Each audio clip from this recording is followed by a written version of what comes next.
All right. Looks like we're about to begin. Are you ready? Let me do the talking first, but trust me, Odin will want to hear what you have to say. Oh, you're freaking out over nothing. Everyone will understand what you say. There is no language barrier in this place. Oh, shh. He's about to begin. I call this meeting of the Time Walkers Guild to order. We are gathered here in the year 665 AED, October the 30th, to discuss a time lock event that prevents time travel to and from the year 666 AED. Anyone who has time traveled to this point or beyond it has essentially been classified as dead. This is obviously a matter we can't take lightly, as it could mean the sudden destruction of the universe. Evidence pointing to this includes the sudden disappearance of the planet Orrery and its inhabitants, a world and people that aim to study life in the universe. The theory is that they have learned all they can and are moving to the next universe before ours inevitably dies. This meeting aims to pool all our knowledge together and find a way to prevent this from happening. I don't know about you, but I quite like the universe being around. So, any ideas? Excuse me, Master Odin. The guild meeting will recognize Mugen of Manus. I have with me someone who has encountered a being listed under the category of Leviathan. Order! Order! Mugen, I know where you're going with this, and it was agreed that we would never speak of the basilisk. With all due respect, Master Odin, at this point in our search for answers, I do not believe we should be so hasty as to rule out the basilisk as a possibility. We have made very little progress, with multiple failed attempts to retrieve any form of knowledge we can scrounge from the giants or their descendants. As such, I move that we consider Eldritch knowledge as a second option. Order, I said! Can we not be civilized? Mugen, I'm not convinced. Do you have any evidence that this Eldritch knowledge can help us and isn't in fact the ravings of madmen? A student of mine, studying the natural paths of time, managed to encounter another Leviathan while traveling to the year 618 AED. Not the basilisk, mind you, but a different one, located in a prison in the Andromeda Galaxy. That's so. Would your student be willing to recount the event? Go ahead, my pupil. Tell Master Odin what you told me.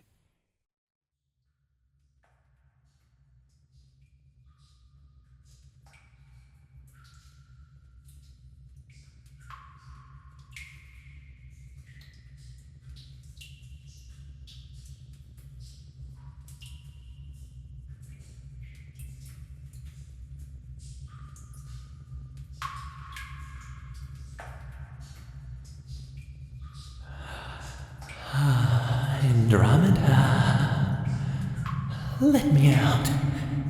I know you want to. You can't keep yourself away from me. Not forever.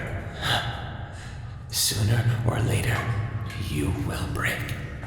Your curiosity will take root, and I will show you what it is that you fear.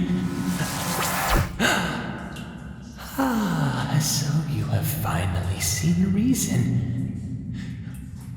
Oh, wait. You're not Andromeda. Who are you? Better question.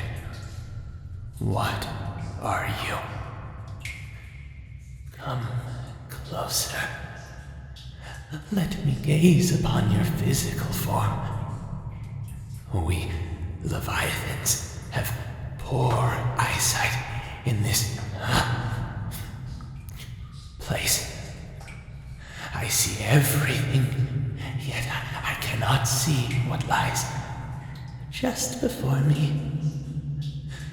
So, come closer, please. I promise I won't hurt you, unless you give me reason to.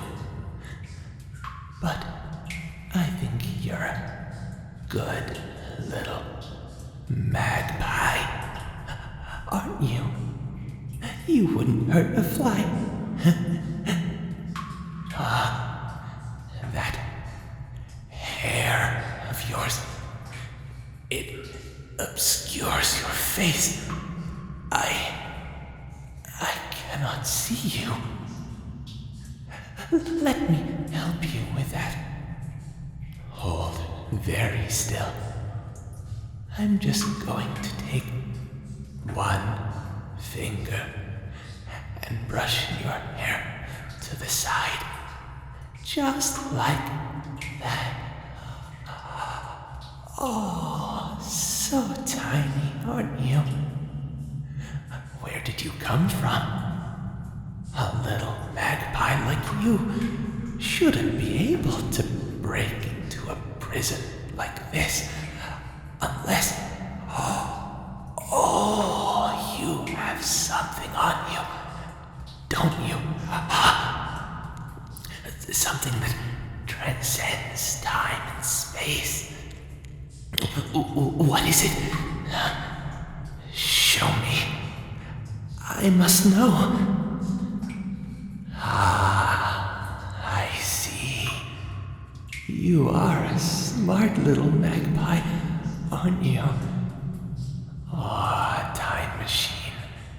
One that feeds on the energies of hell itself. That is impressive for such a small creature.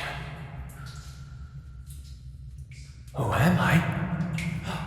Oh, I am so sorry. I never once gave you my name. I am Degradius, the Rotten. And who are you, little magpie? Do you have a name? What a strange name. I've never heard of anything like that. At least not in this galaxy. Where do you come from, my small friend? Earth, you say? I know of this Earth. So you are a human. A child of Zeus. No? What do you mean, you don't know about that? Well, I guess you may have that little tidbit about your species for free. Consider it a gesture of good faith. Yes. How do I know that's true? What a frustrating question. Don't you know to take things at face value? Well, you should. It's not like I can do anything to show you anyway. But perhaps if you can help me to leave this place, I can show you things.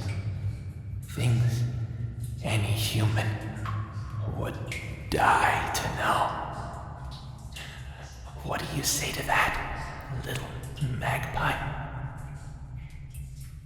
No? Oh, poor little magpie. You seem to be under the impression that you have a choice. Such a naive creature. How precious. I may not have the power to leave this place, but I have full control over everything inside here, including you. Now, sit with me.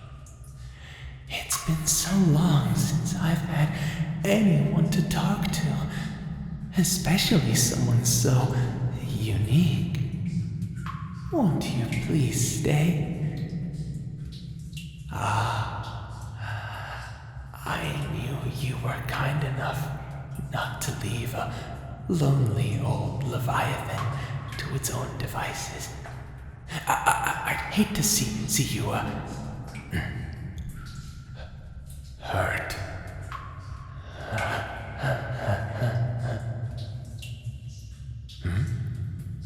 Yes, I am a Leviathan. I don't expect you have seen anything like me before, my little magpie. My kind are strangers in this world. We are so strong where we come from, but this place, this so-called universe is restricting. It's as if I'm being choked by the strong hand of existence. I envy you, little magpie.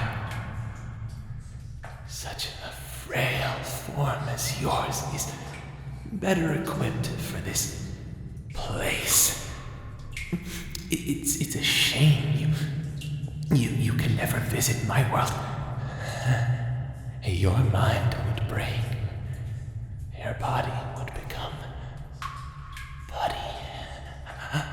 And your soul would be trapped forever. You wouldn't want that, would you? I suppose you may see it eventually. When the time is right, of course. When all time becomes one and this universe is split and the walls between dream and reality come crashing down and the basilisk sings the song that brings Armageddon to all. And then everyone will be in my world. All will be broken. All will become playthings for my kind. Until then, we wait. Of course, you might be able to go there now. You do have a time machine after all, one that seems to subvert the properties of this prison. You could go now if you choose. Why don't you, in fact? Off you go. Go now. Go far into the future. And when you get there, you'll be all mine, little magpie. Go on, do it. I'll be waiting. I'll be waiting to play with you. Oh, wait. What are you? That's not what you're supposed to. No, stop. Come back. Yeah.